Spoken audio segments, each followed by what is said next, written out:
Hello. Today I want to talk to you about fallacies.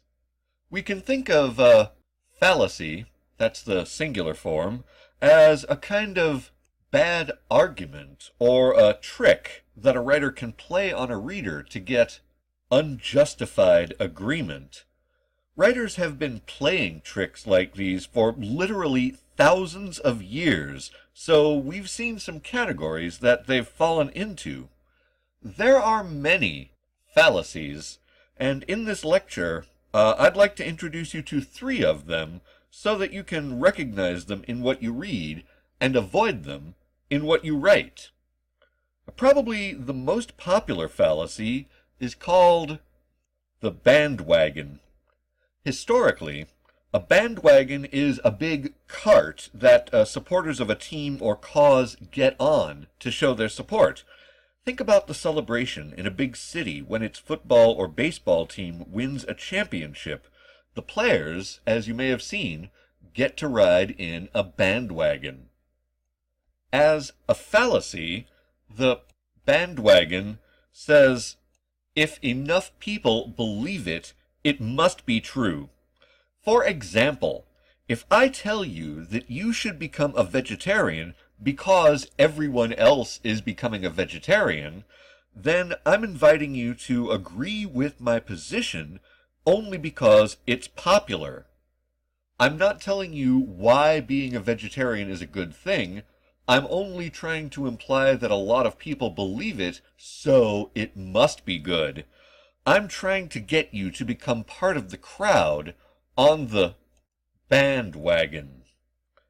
Next is a fallacy called ad hominem, which is a Latin phrase meaning to the man.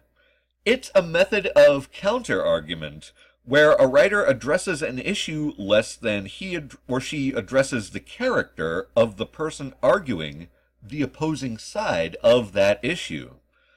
For example, if I argue against Donald Trump's foreign policy by saying he can't be trusted because he's been married 3 times, I'm making an ad hominem argument. I'm not talking about Trump's policy, whether it's good or bad, whether it's useful or not useful. I'm not trying to get you to agree with my opinion based on what I believe. I'm trying to get you to agree with my opinion based on Donald Trump's romantic history. And I don't see that the subjects are so closely related that they should have that influence on each other. Again, I'm performing a fallacy. I'm trying to trick you. Finally, writers often make what's called the straw man fallacy by misrepresenting an opposing argument. Like the ad hominem argument, this is a kind of counter-argument. The idea is to create a very weak counter-argument as if it were made of straw to get blown down by the force of a writer's obvious rightness. For example, I could claim that you think I should become a vegetarian because vegetarians are just kind and noble people.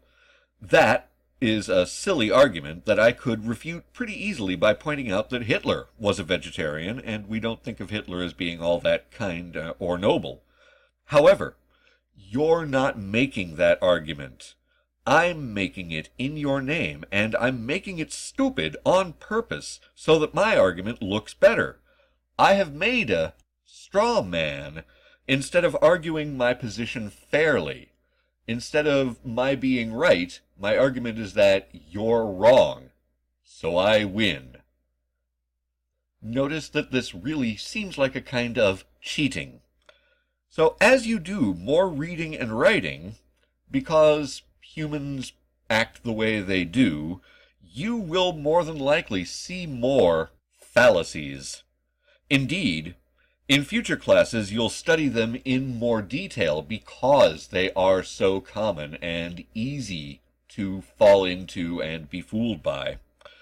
As I said earlier, I hope that this lecture will help you begin to detect and avoid fallacies like these in both reading and writing.